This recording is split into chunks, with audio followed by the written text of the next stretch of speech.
Oi, turma, tudo bem com vocês? Eu resolvi gravar esse vídeo para que a gente possa fazer a correção das atividades que a Marta propôs para vocês a semana passada. Vamos começar? Eu gostaria de começar com vocês com as atividades de português sobre os folhetos que a Marta pediu para vocês fazerem lá no caderno. A primeira questão que havia lá era qual era a finalidade de cada folheto, né? Então, com as palavras de vocês, é claro que não precisa ser como a Marta está falando para vocês, mas tem que estar algo de acordo com o que eu estou dizendo agora.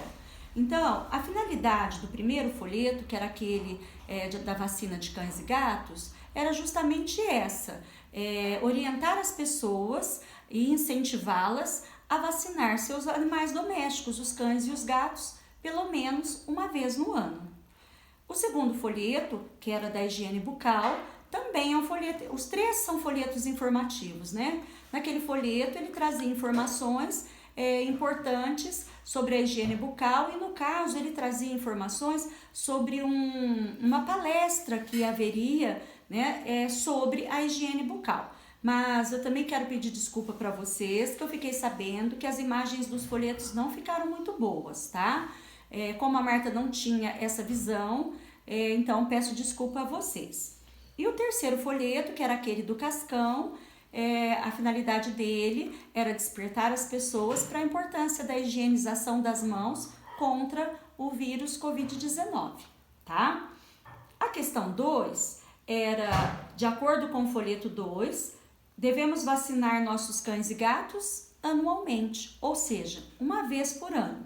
Aí também apareceu um erro, mais uma vez peço desculpas, porque a Marta digitou 2 vezes a palavra semanalmente. O correto que eu gostaria de ter escrito era semanalmente, anualmente e mensalmente. Mas acho que deu para vocês entenderem, né? A terceira, a relação da atitude do Cascão com o vírus do Covid-19. É que uma das formas de prevenção é a higienização das mãos. E nesse caso, então, Cascão se submete a fazer essa higienização para se prevenir do Covid. E a última questão, aí é uma questão pessoal, o que você diria ao Cascão? Eu acredito que todos vocês vão dizer a ele parabéns, atitude perfeita, que essa é uma forma de prevenção muito boa contra o Covid, né? E assim, então, eu acho que deu para vocês fazerem uma correção das atividades dos folhetos. Vamos agora para as atividades da apostila? As de português, nós iniciamos na página 53, onde vocês deveriam fazer a leitura, né, do folheto aqui sobre o combate à febre maculosa. E depois aqui atrás tinha algumas informações mais detalhadas da parte de trás do folheto. No caso, sintomas, como se prevenir, como se proteger da febre maculosa, que é uma doença transmitida pela picada do carrapato, né? E aqui então também uma continuação de uma outra dobra da parte de trás do folheto. Na página 55, a Marta pediu para que vocês respondessem essas questões no caderno. Então, a número 1, na capa do folheto lemos combate à febre maculosa. Você sabe o que é febre maculosa? Conte aos seus colegas, claro que não temos como fazer essa atividade dessa forma, mas a gente adaptou. Então, o que é febre maculosa? É uma febre transmitida pela doença do carrapato. Fale sobre outro folheto que você já leu e para que ele serve. Com certeza vocês já leram muitos folhetos informativos.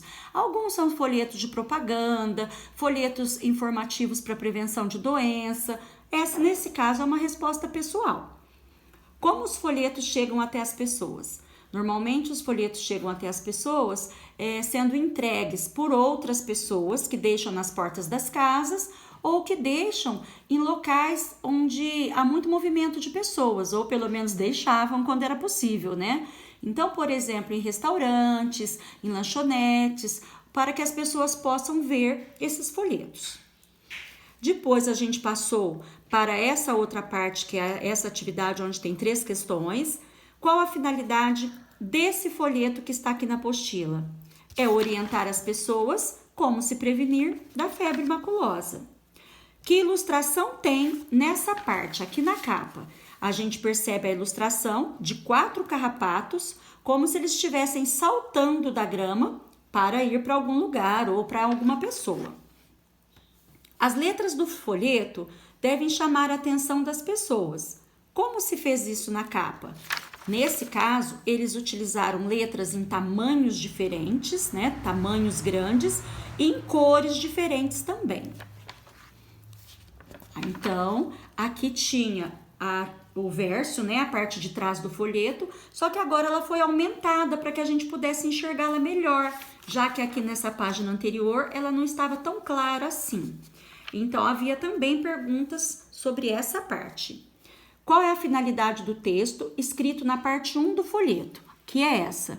A finalidade desse texto seria mostrar quais os sintomas que a pessoa que está com a doença vai sentir. E qual é a finalidade da parte 2? A parte 2 era para a gente saber como que a gente pode pegar essa doença, o que a gente pode fazer para evitar de pegá-la. A parte 3, então, aqui, como que nós devemos nos proteger. Nas 3 partes, as informações são apresentadas em tópicos. Por quê? Tópicos são esses itens. Por que elas são apresentadas em itens? Para facilitar, para separar cada assunto, cada item em um parágrafo, em um tópico. Algumas linhas estão preenchidas em vermelho. Por quê? No caso aqui, veja só, nós temos muitas linhas em vermelho. Por quê? Porque elas querem chamar a atenção do leitor. São informações muito importantes. Na parte 3 do folheto, o desenho de uma perna mostra a maneira correta de se vestir para evitar a picada de carrapatos, que é essa maneira aqui. Copie o trecho que ensina como que a gente deve se vestir. O trecho, ele está aqui, olha. Use calça comprida com a parte inferior por dentro das meias e blusas de mangas longas. É essa forma com que se faz para se proteger do carrapato. Aqui está pedindo para copiar em folha avulsa, mas vocês já sabem que a gente sempre faz isso no caderno de português, certo? Depois aqui a Marta pediu para que vocês também respondessem para que serve, né, um folheto informativo. Ele serve para dar informações importantes, sérias, reais sobre algum assunto. Como são os textos e para que servem as imagens? Os textos eles devem ser curtos, simples, de fácil entendimento. E as imagens é para ilustrar o texto, para chamar a atenção do leitor.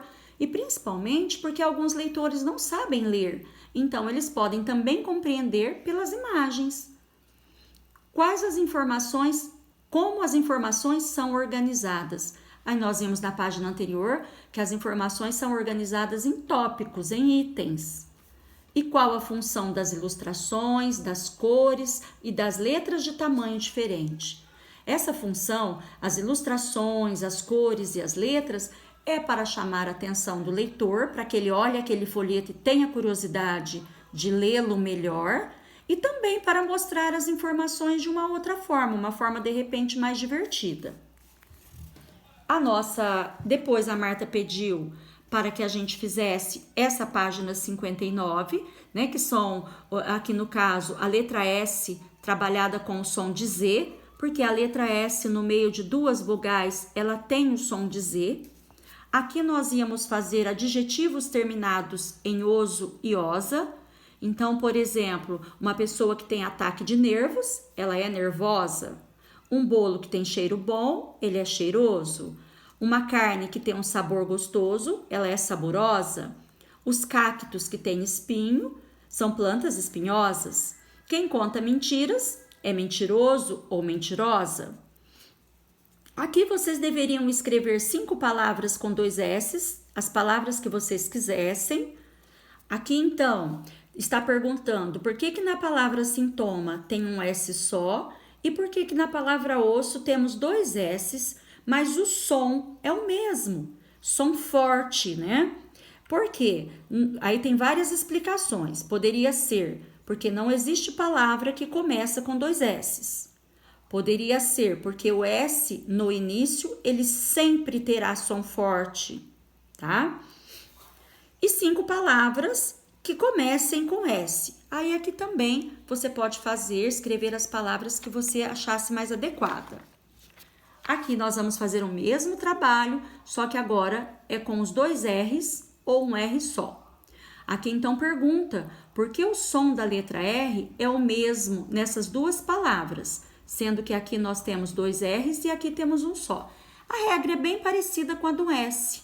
Pode ser porque o R, uma letra R no início, sempre terá som forte, né? Ou porque não existe palavra que inicia com 2 R's.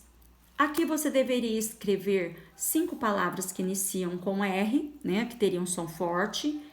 Aqui está perguntando qual o som da letra R nessas duas palavras, né?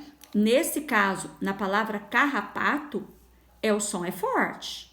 Agora, na palavra clara, o som é fraco, não é som de Rá, é som de Rá, tá? Por quê? Porque os 2 R's entre vogais, olha, no meio, o R, né? Desculpa, a letra R no meio de vogais, ela tem o som fraco, de rareriroru. Para ter som forte, precisaria ser 2 R's. A gente só utiliza 2 R's se for no meio de vogais. E aí, nesse caso, ele tem som forte. Aqui, então, nós pegaríamos essas palavras e as separaríamos aqui. Eu peço a atenção de vocês nessa correção, porque às vezes pode dar a impressão que as palavras com 2 R's eram para estar aqui e as palavras com um R era para estar aqui, mas não é isso. Aqui está falando o som da palavra. Então, nesse caso, as palavras com som forte de ra, re, ri, ro, ru estão aqui e as palavras com som fraco estão aqui. Então, no caso, olha, rio, rosa, rua, rumo, rato, elas possuem um R só, mas o som é forte porque esse R está no início, portanto, elas entram na primeira coluna, tá? Aqui, nós vamos voltar a trabalhar a ortografia do M e do N. M antes de P e de B. Que letras tornam as sílabas diferentes? São as letras M e a letra N. Quando que a gente usa o M? Usamos a M antes de P e B. E aqui para você completar as palavras com M ou com N, observando sempre a regra. Antes de P e de B, utilizamos a letra M. De português, a nossa correção era essa.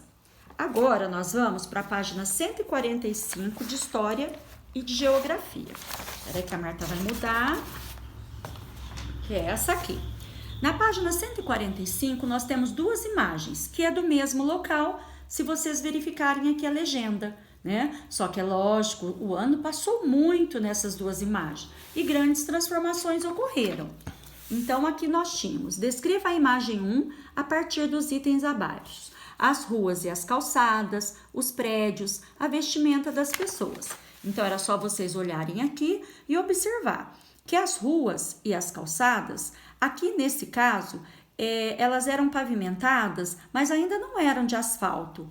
Ou a imagem também não permite ver muito bem. Muitas ruas nessa época ainda eram de terra. Então, se você colocou que não havia pavimentação aqui, também pode ser aceita, tá? Os prédios, nesse caso, eram prédios com construções fortes, resistentes, né? Muito modernas para aquela época. O movimento de pessoas era pouco. O tipo de transporte utilizado era um tipo de transporte que a gente não vê hoje em dia, né? E aí, então, quais são os dados de identificação da imagem 1? Ou seja, que lugar ela retrata e quando foi produzida? O local é a Rua 1º de Março, que fica lá na cidade do Rio de Janeiro. E a data, quando? 1890. O que mais chamou sua atenção na imagem 1? Aí agora aqui é uma resposta pessoal, que mais você gostou aqui nessa imagem, né? Quais são os dados de identificação da imagem 2? O lugar que ela retrata e quando foi produzida. O local é o mesmo, a Rua 1º de Março, na cidade do Rio de Janeiro. Mas a data é outra, ela é de 2009, bem mais recente, né? Agora descreva a imagem 2 a partir dos itens abaixo, como a gente fez aqui com a imagem 1. Então, a gente vai estar utilizando aqui, observando que os prédios que estão aqui não são construções modernas atuais. São prédios com construções antigas que foram preservados, né? Estão bem conservados, mas são construções antigas. A rua foi pavimentada, tem asfalto, ela foi transformada em uma avenida, que a gente consegue perceber várias pistas aqui nela. O movimento de pessoas aumentou muito e o meio de transporte que é utilizado também mudou. Inclusive agora, olha, as ruas, elas são iluminadas, a gente consegue perceber a iluminação elétrica delas através dos postes. E nessa imagem, o que mais chamou sua atenção? Também é uma resposta pessoal que você mais gostou da imagem. Essas duas imagens revelam o mesmo lugar, mas em épocas diferentes. Compare-as e responda. Qual a imagem mais antiga? Então, é claro, mesmo que a gente não olhasse a data, você já perceberia pela imagem que é a primeira, né? Qual a imagem mais recente? A segunda. Quantos anos se passaram entre a primeira e a segunda imagem? Nesse caso, nós vamos pedir um pouquinho de ajuda lá para a matemática.